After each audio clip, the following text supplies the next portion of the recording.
घाटंजीला जाताना गाडीसोबत कांड झालं.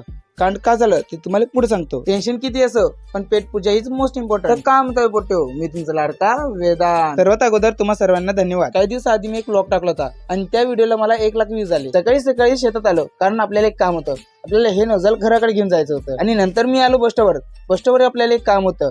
तेवढंच आपल्याला पवन भेटला. मग का अमरदादा ब्लॉग मध्ये घेतलं, सोबतच सौरदादा ब्लॉग मध्ये घेऊन टाकलं. ब्लॉग मध्ये यायचं असं तर काही ना काही एडीचाडी करावंच लागतं. मग आपल्याला जातात बँकेत, म्हणून मी गाडी करायला लागलो. फटे तो फटे नवाबी नाटी आणि मी माईला घेऊन आलो बँकेत आणि बँकेतलं काम केलं आणि घराकडे जायला निघालो. तेवढंच माई म्हणते मी सुपीनाथ महाराजच्या मंदिरामध्ये नाही गेली. मग मंदिरात आलो आणि दर्शन घेतलं आणि मी एकच मागणं मागितलं, आपले व्ह्यूज आणि फॉलोअर्स वाढू द्या म्हटलं. घरी आलो आणि आता मला जायचं होतं घाटंजीला आणि घाटंजीला जायच्या आधीच टायर मध्ये हवा कमी दिसली म्हणून टायर मध्ये हवा भरून घेतली. मग आलो आपण या दुकानात, इथून थोडीशी खरेदी केली आणि इथून पण थोडीशी खरेदी करून टाकली. तर म्हटलं आपण आता भरपूर काम केलं, आता लागली आपल्याला भूक म्हणून मी आलो खाली गुपचूप. आपण आलो बजरंग भेल भंडार मध्ये आणि हा दादा आपला फॉलोअर आहे हे तर आपल्याला माहितच नव्हतं. दादा म्हणे मी तुम्हाला फॉलो करून नाव म्हणे 1 नंबर व्हिडिओ बनवतोस म्हणे. मग या गोष्टीवर गुपचूप चारा म्हटलं. दादा म्हणते आला फुकट्या. तर आता मी दहीपुरी खातो. तोपर्यंत भेटूया पुढच्या व्लॉग मध्ये.